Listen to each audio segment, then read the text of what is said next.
crystal waters cascade nearly 1 kilometer down from a flat-topped mountain, so ancient it makes dinosaurs look young.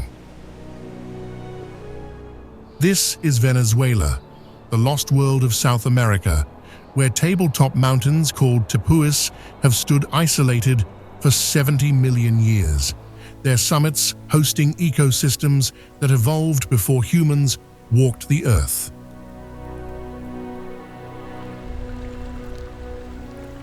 More than 100 of these sandstone fortresses rise from jungle floors across a national park the size of Belgium.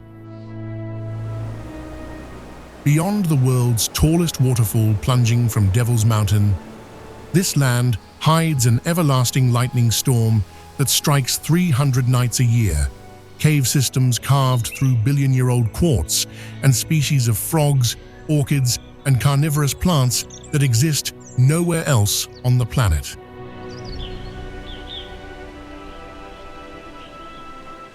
Nature wrote its own rules here. Angel Falls drops so far that water turns to mist before it reaches the ground. 1.2 million lightning bolts illuminate the same lake every year. Pink dolphins hunt in rivers where 6-meter crocodiles patrol the banks. Jaguars stalk plains where the world's largest rodent grazes in herds.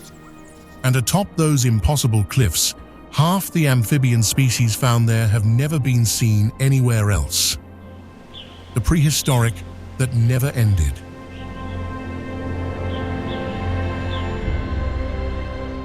Stay with us to uncover the hidden wonders of this ancient land and discover why Venezuela remains Earth's last true lost world.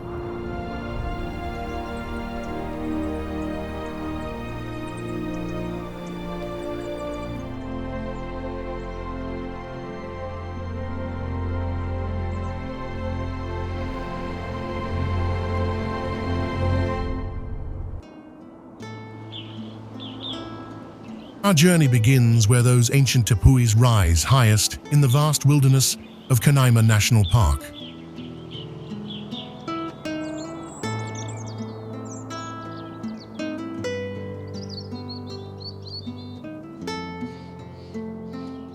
This protected expanse covers 30,000 square kilometers of southeastern Venezuela. Rivers stained the color of dark tea wind through golden savannas beneath flat-topped mountains. The Pemon people have called this land home for generations, naming the formations and waterfalls that define their world.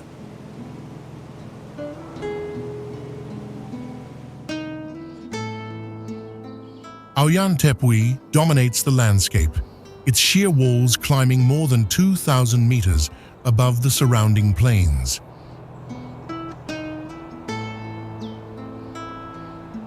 The name translates to Devil's Mountain in the Pemon language, a reference to the storms that gather around its summit. This single tepui stretches across 700 square kilometers, large enough to contain its own river systems and microclimates. Clouds drift across its surface, obscuring and revealing cliffs that have stood since before complex life existed on Earth.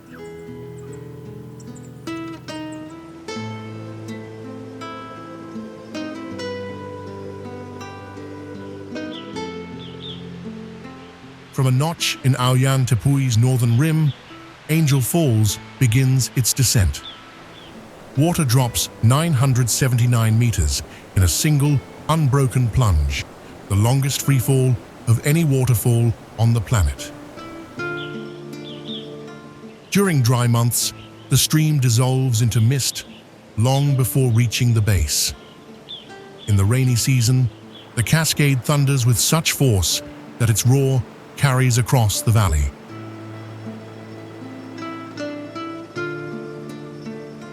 Pilot Jimmy Angel crashed his plane atop the Tepuis in 1937, and the falls have carried his name ever since.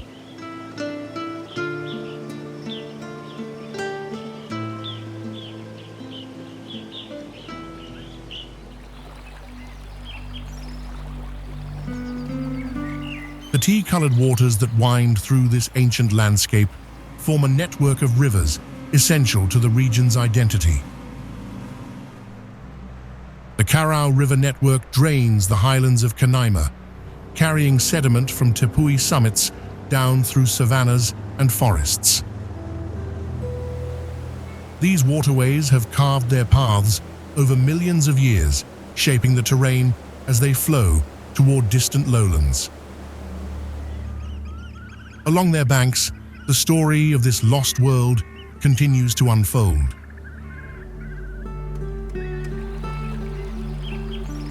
The Carrao River serves as the primary artery through the park's interior. Its waters run dark with tannins leached from decomposing vegetation, giving the river its distinctive amber hue.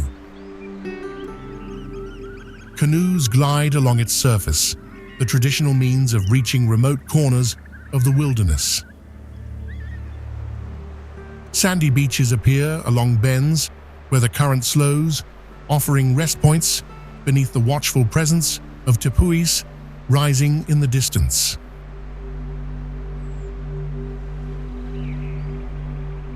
The Churun River branches off into territory even more remote, flowing past the base of Auyan Tepuis.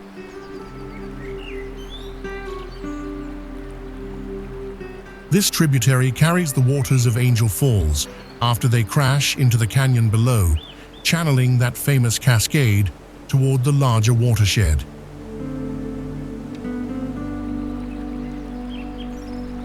Rapids punctuate stretches of calmer flow, creating natural barriers that have kept this region isolated for generations. The river corridor provides one of the few access routes to the falls themselves.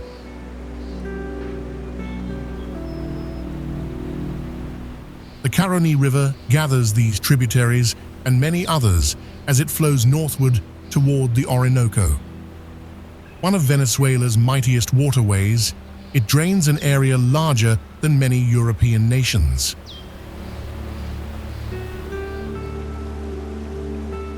Hydroelectric dams along its lower reaches harness the power of this collected water, generating much of the country's electricity.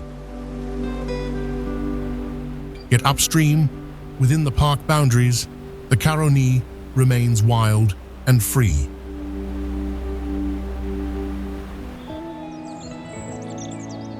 The rivers converge here at Canaima Lagoon, a broad expanse of rose-tinted water fed by rivers that have filtered through jungle and stone. The lagoon sits in a wide basin, surrounded by Tepuis, their flat summits rising like fortresses against the sky. Palm trees line the sandy shores, and the water itself carries a reddish hue from tannins released by decomposing vegetation upstream. This is the gateway to the waterfalls, a place where the power of the highlands announces itself in mist and thunder.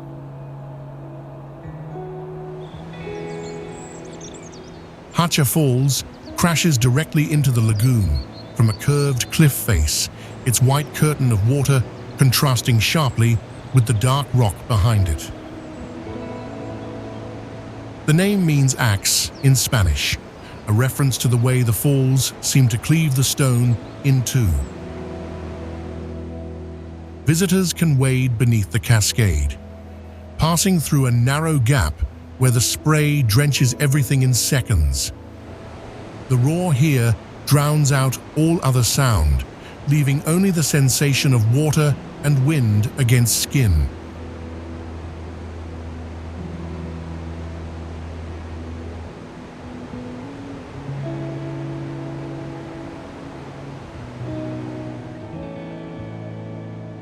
Nearby, Ucaima Falls drops in a broader sheet, its waters spreading wide before tumbling into the lagoon below.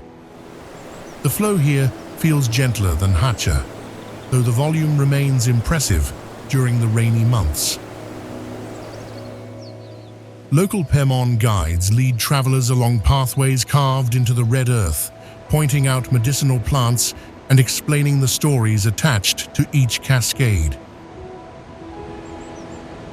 These falls have names that carry meaning in the indigenous tongue, words passed down through generations.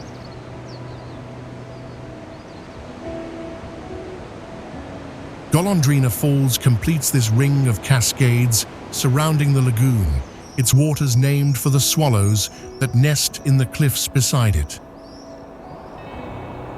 The birds dart through the mist at dawn and dusk, their flight paths tracing arcs against the falling water. From certain angles, all the falls become visible at once, a panorama of white ribbons descending into the same amber pool. The lagoon collects what the mountains release, holding it briefly before the current carries everything onward toward the Orinoco.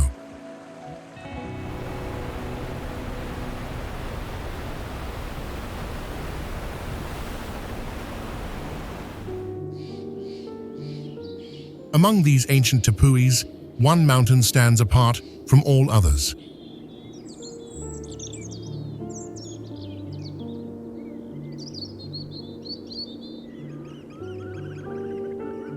Mount Roraima rises at the triple border where Venezuela meets Brazil and Guyana. Its sheer cliffs climbing nearly 400 meters straight up from the surrounding savanna.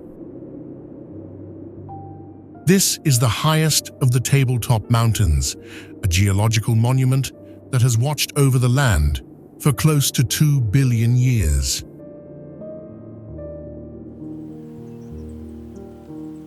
The summit stretches across 31 square kilometers of otherworldly terrain. Strange rock formations twist upward like sculptures shaped by wind and rain over countless millennia. Blackened stone towers rise from pink sandstone, their surfaces carved into labyrinths and valleys that hold no familiar reference. Pools of rust-colored water gather in natural basins, their stillness broken only by the clouds that drift across this elevated plateau.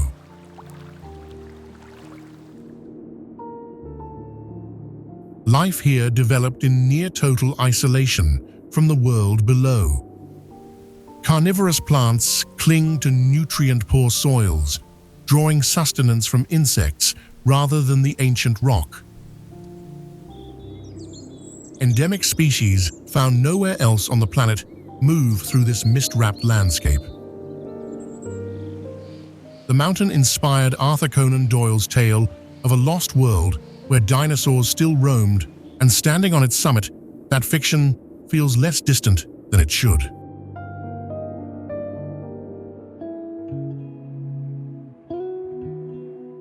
Beyond the famous Tepuis and thundering waterfalls, the land opens into something equally ancient, yet entirely different. The Gran Sabana stretches across southeastern Venezuela like a golden sea, frozen in time. Rolling grasslands extend to every horizon, interrupted only by distant flat-topped mountains rising like sentinels. This highland savanna sits at elevations between 800 and 1400 meters, where cool breezes sweep across terrain that has changed little in millions of years.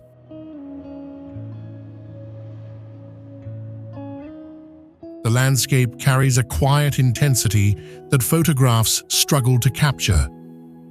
Rivers slice through the grasslands, their waters stained amber by tannins from decaying vegetation.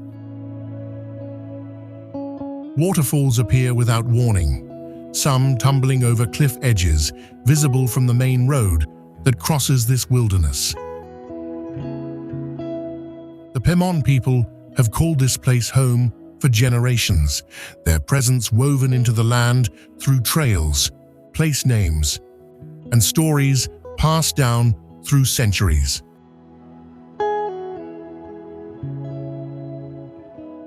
The small indigenous community of Uruani serves as a gateway for travelers heading deeper into the savanna. Simple structures cluster along the roadside, offering supplies and local guidance to those passing through. From here, paths lead to waterfalls and natural pools hidden in the surrounding terrain. The village maintains traditions while adapting to the steady flow of visitors drawn to this remote corner of the country.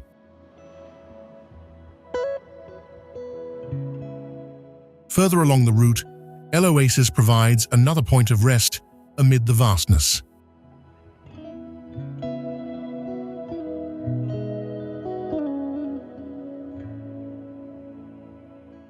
True to its name, this spot offers shade and water where the savanna might otherwise feel endless. Travelers pause here to absorb the scale of what surrounds them. The Gran Sabana does not reveal itself quickly, instead unfolding gradually across hours and days spent crossing its ancient face.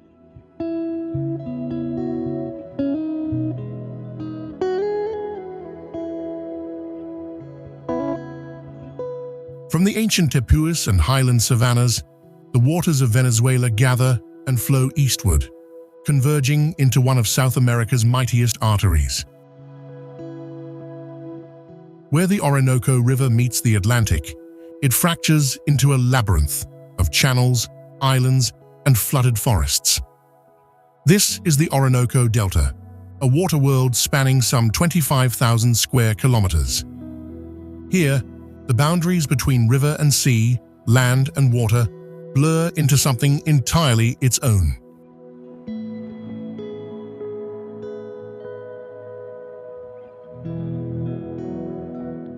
The delta pulses with a rhythm, dictated by tides and seasons.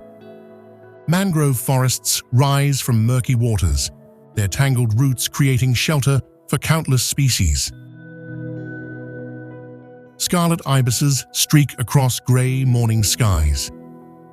Freshwater dolphins surface in tea-colored channels before vanishing into the depths. The air hangs thick and humid, alive with the calls of unseen birds and the steady hum of insects. Navigation here follows no roads, only the endless branching waterways that shift with each flooding season.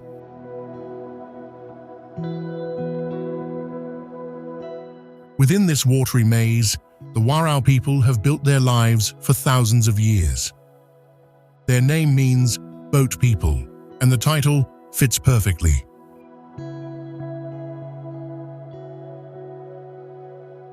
Stilted houses called palafitos line the riverbanks, raised above waters that rise and fall unpredictably. Dugout canoes serve as the only transportation, paddled through narrow passages between towering moriche palms. The Warao harvest the hearts of these palms for food and weave their fibers into hammocks and baskets. Fishing sustains families through generations, the techniques passed down without written record. Time moves differently in these villages, measured not by clocks, but by the river's moods and the forest's offerings.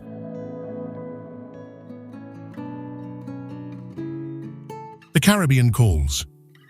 Margarita Island rises from turquoise waters roughly 40 kilometers off the northeastern coast.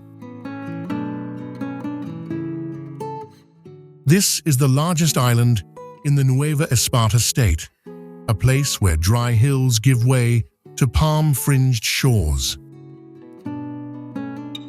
For centuries, it served as a gateway between South America and the wider Caribbean world.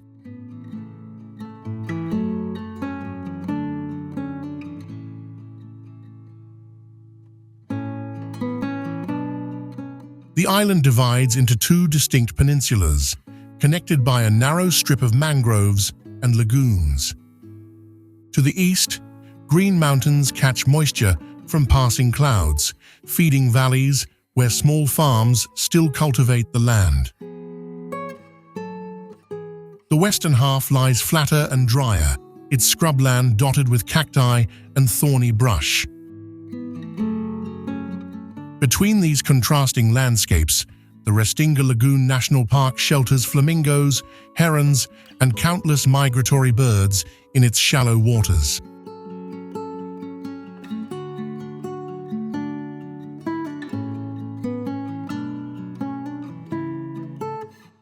Coastal villages retain the rhythms of fishing communities that have worked these waters for generations.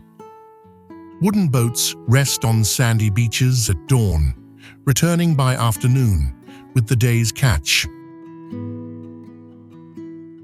Colonial-era fortresses still guard headlands, their stone walls weathered by salt air and time. From quiet coves to busier port towns, Margarita Island carries the unhurried pulse of Caribbean life rooted in Venezuelan soil.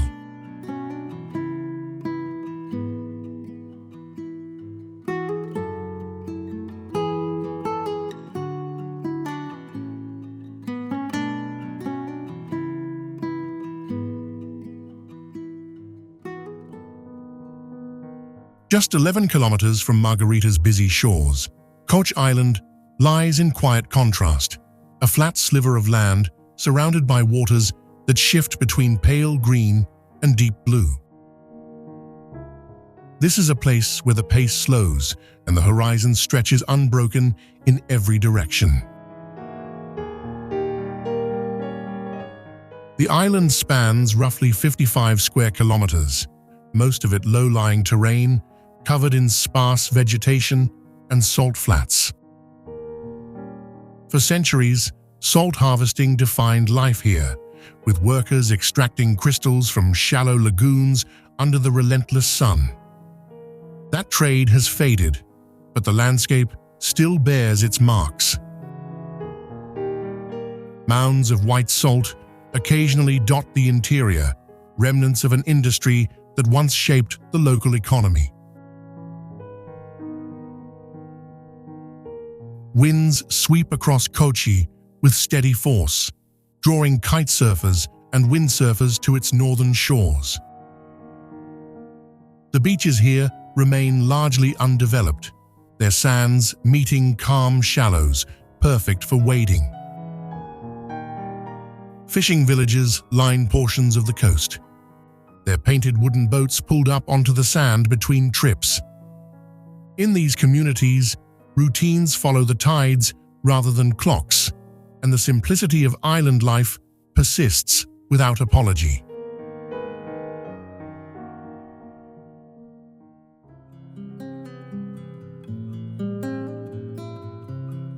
Further offshore, Venezuela fragments into scattered sand and coral. The Los Roques archipelago rises from the sea roughly 160 kilometers north of the central coast. More than 300 islands, cays, and sandbars make up this national park. Most remain uninhabited, their beaches touched only by seabirds and the occasional passing boat.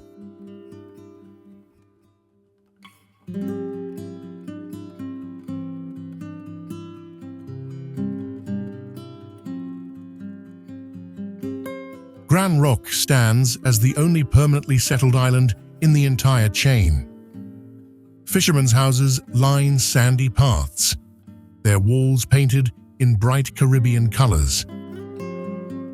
No cars travel these routes, only footsteps and the occasional bicycle. The village holds a population of roughly 1,300, a small community living at the edge of a vast protected wilderness. From its shores, the horizon scatters into dozens of visible cays, each one a different shade of white against the blue.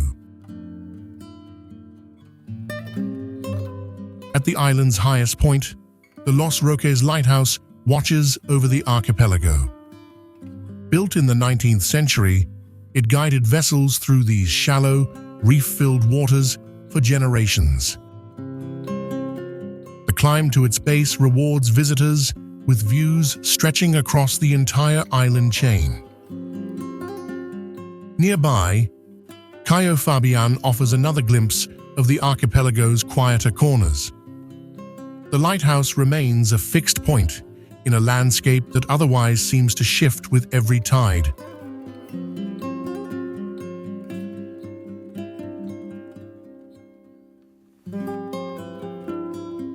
Beneath the surface, the coral reefs of Los Roques spread across more than 400 square kilometers.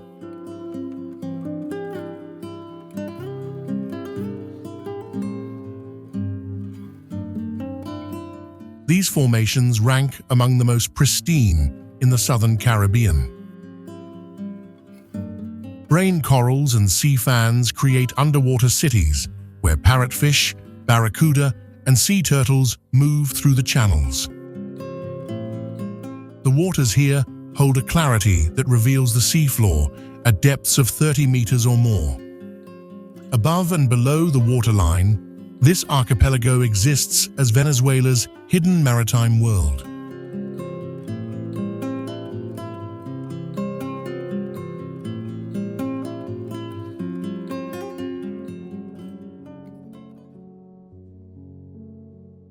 Among these 300 islands, Cayo de Agua curves like a protective arm around waters so clear they barely seem to exist.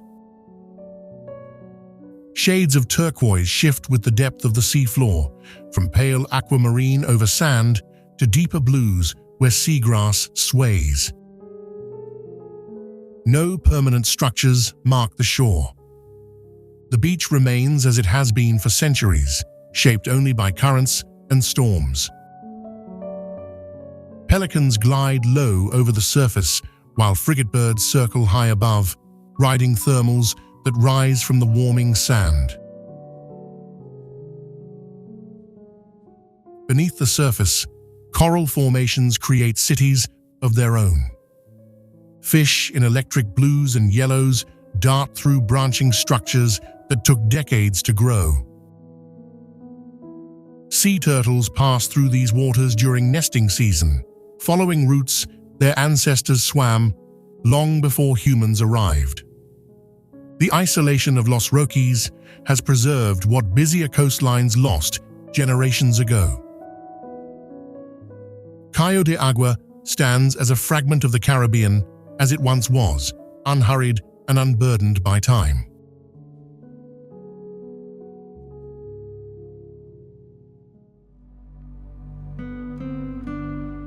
Among those offshore cays where coral reefs pulse beneath turquoise shallows lies Madrisky Island, a slender strip of sand in the Los Roques archipelago.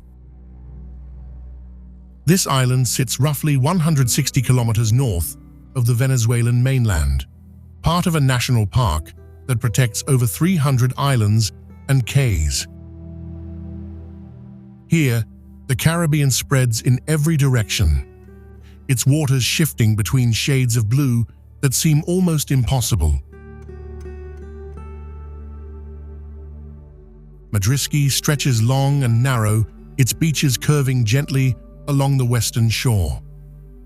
The sand here runs white and fine, meeting shallow waters so clear that every ripple of the seafloor becomes visible. Mangroves cluster at certain points along the island, their roots reaching into the tidal flats where small fish dart and hide. No paved roads cross this land, and no tall structures interrupt the horizon. The island connects to neighboring Crasky by a sandbar that emerges at low tide, allowing passage on foot between the two. Pelicans glide low over the water, while frigatebirds circle overhead, riding thermals without effort. The rhythm here belongs to the sea and the wind, to the slow movement of tides across the flats. Madrisky remains a place where the Caribbean exists in its most undisturbed form, a fragment of coastline that time has left largely alone.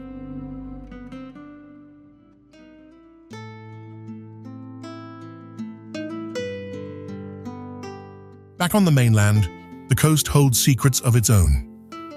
Tucked between jungle-draped mountains and a crescent of dark sand, the village of Chuao exists in quiet isolation.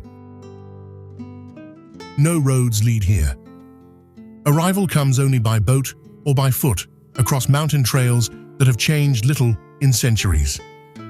This remoteness has preserved something rare, a community bound to traditions that stretch back to colonial times. Chiao holds fame for its cacao, considered among the finest on earth. The beans grown here carry a genetic heritage dating to the 1600s, when Spanish colonists established plantations worked by enslaved Africans. Their descendants remain, tending the same groves beneath the same canopy of shade trees. Each harvest follows rituals passed through generations, from fermentation in wooden boxes to drying on open patios under the tropical sun.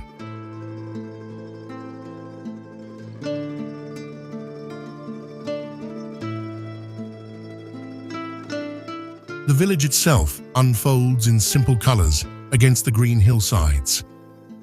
Painted houses line unpaved streets where children play and neighbors gather in doorways. A colonial-era church anchors the central plaza, its whitewashed walls standing as witness to 400 years of continuous occupation. Life moves at the pace of tides and seasons, unhurried by the rhythms of the outside world. In Chiao, the land and its people remain intertwined, guarding a legacy that tastes of history itself. The mountains above Caracas hide an unexpected world. Here, nestled at over 1,800 meters in the coastal range, sits Colonia Tovar.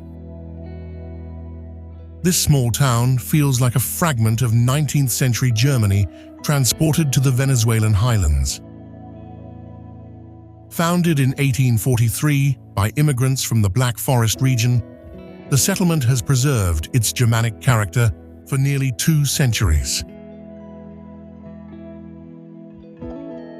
The architecture tells the story of those original settlers and their descendants. Half-timbered houses with steep pitched roofs line the narrow streets, their wooden beams dark against whitewashed walls. Window boxes overflow with geraniums and petunias, adding splashes of color to the alpine aesthetic. The town church rises with a pointed steeple that could belong to any village in Baden-Württemberg. For decades, the community remained isolated, accessible only by mule trail, which helped preserve both its buildings and its traditions. The cool mountain climate shapes life here as much as heritage does.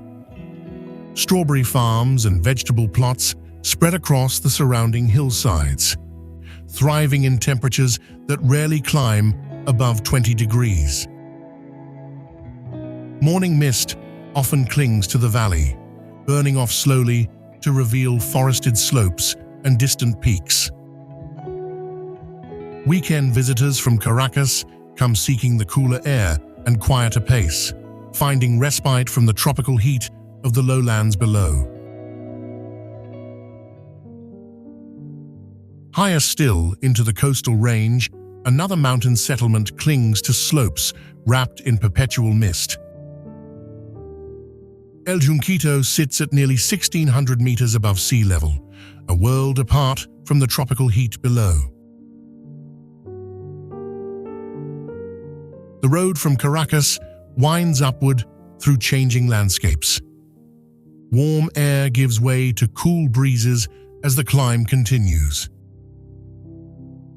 Coffee plantations and flower farms replace the urban sprawl, their rows following the contours of steep hillsides. The temperature drops with each turn, and clouds drift through the roadside vegetation like slow-moving rivers of white. El Junquito itself spreads across a high valley where agriculture has shaped life for generations. Strawberry fields checker the surrounding slopes, their red fruit thriving in the mountain climate. Weekend visitors from the capital come seeking fresh produce and relief from the lowland heat. Roadside stands offer local harvests, and the air carries the scent of eucalyptus and damp earth. This mountain retreat serves as a quiet counterpoint to the busy valleys below, a place where cooler rhythms still govern daily life. The mountain roads all lead eventually to the capital. Caracas spreads across a narrow basin in the coastal range, a city of nearly 3 million souls pressed between green slopes and Caribbean sky. The capital pulses with an energy born from its geography, wedged into a space that forces life upward and outward. Here, the rhythms of Venezuela find their most concentrated expression. Plaza O'Leary anchors the historic center with its monument to independence and the generals who forged a nation.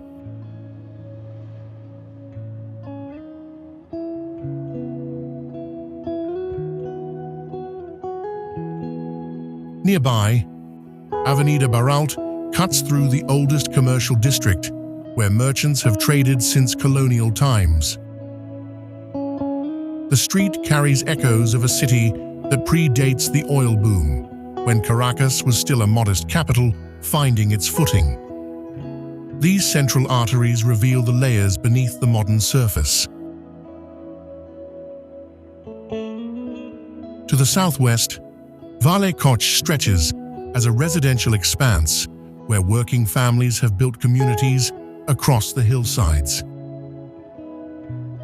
Los Llanos rises nearby, home to the Central University campus and its modernist architecture, a UNESCO World Heritage Site designed in the 1950s.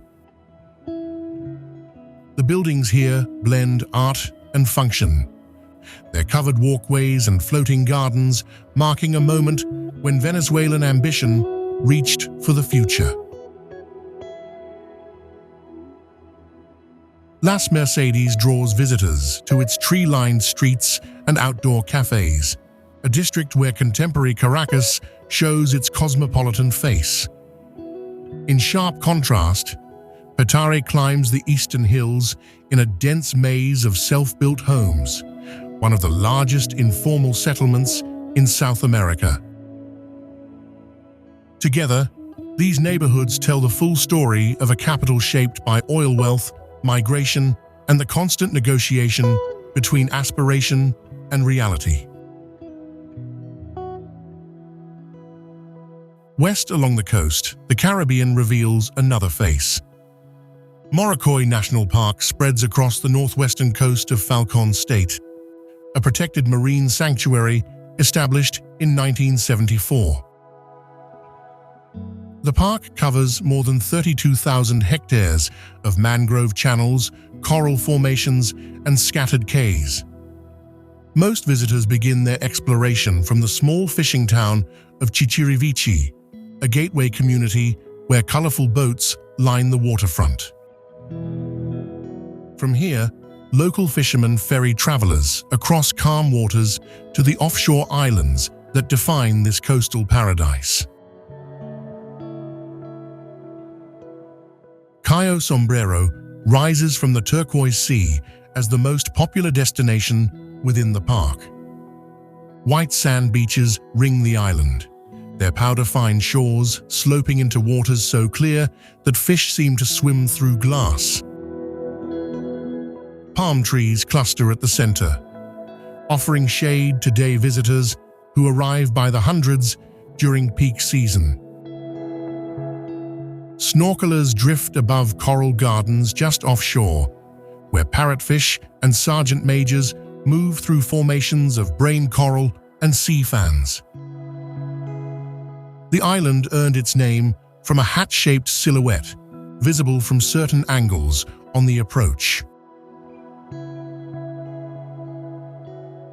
Cayo Sal, known as Salt Key, tells a quieter story among the archipelago. This smaller island once served as a site for salt harvesting, a practice that shaped coastal communities for generations. Today, the cay offers a more secluded experience, with fewer visitors and longer stretches of empty shoreline. Shallow lagoons warm in the tropical sun, creating natural pools ideal for wading.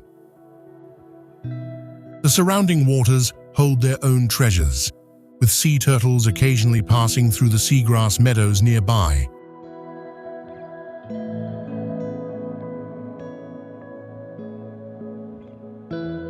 The park holds dozens of other islands worth noting, including Cayo Baracho and Cayo Peraza, each with its own character and calm beaches. Together, these scattered cays form a mosaic of protected ecosystems where frigate birds nest and pelicans dive.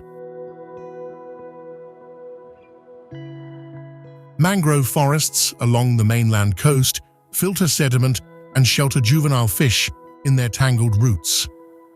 This is Venezuela's Caribbean face, a realm where land and sea intertwine in shallow, sun-drenched waters. Not far inland, the landscape transforms into something borrowed from another continent. The Médanos de Coro rise from the coastal plain, a field of golden sand dunes that stretch toward the sea. This is Venezuela's desert face, a terrain shaped not by rivers or forests, but by the persistent breath of trade winds. These dunes cover roughly 90 square kilometers of protected national park, the only true desert landscape in all of Venezuela. Some mounds climb to heights of 40 meters, their ridgelines constantly shifting with the seasons. Morning light paints the sand in shades of amber and copper. By midday, the surface burns beneath a sun unfiltered by cloud or canopy. The dunes move slowly but steadily, swallowing vegetation at their advancing edges while revealing buried ground behind them. Life persists here in subtle ways. Hardy grasses anchor themselves in sheltered hollows between the dunes. Lizards scurry across slopes that can reach temperatures exceeding 50 degrees. At dawn and dusk, when shadows stretch long across the sand, the silence becomes almost physical. Visitors who walk among these formations find themselves in a landscape stripped to its essential elements, where wind and sand have negotiated for thousands of years.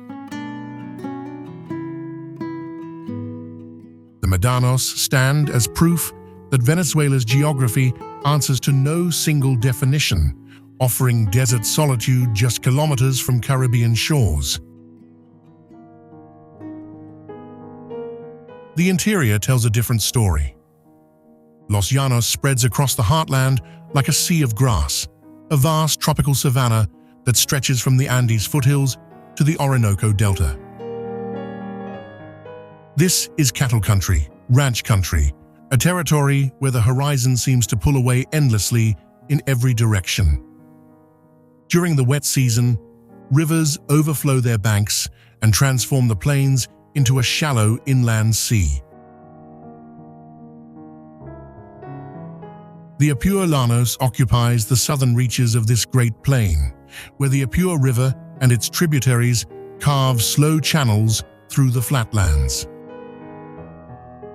Cattle ranches called hatos have operated here for centuries, their rhythms shaped by the annual flooding that brings life surging back to the savanna.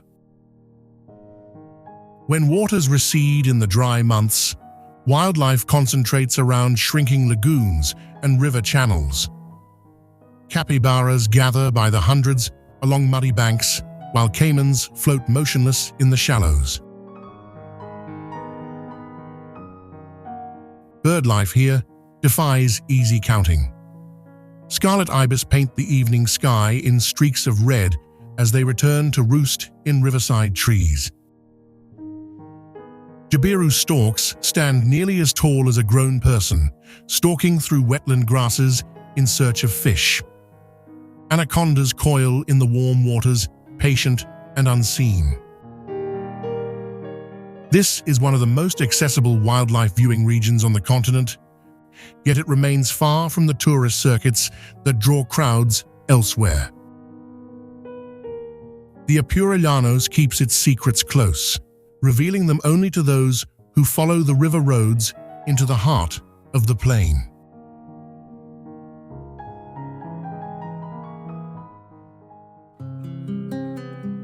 The land holds what words cannot fully carry. The mist rising from a lagoon, ringed by waterfalls. The silence atop a Tepuis, where time measured itself in billions of years. The warm shallows of a cay, where the seafloor glows through crystalline water. From the flooded plains of the Los Llanos to the shifting sands of Médanos de Coro, from the stilted villages of the Orinoco Delta to the German-roofed houses of Colonia Tovar, Venezuela refuses to be one thing. Angel Falls still plunges through cloud and canyon. The coral reefs of Los Roques still pulse beneath their turquoise ceiling. The streets of Caracas still hum with the weight of a nation pressed between mountains and sea. Click on the video that's appearing now to continue your journey of the wonders of the world.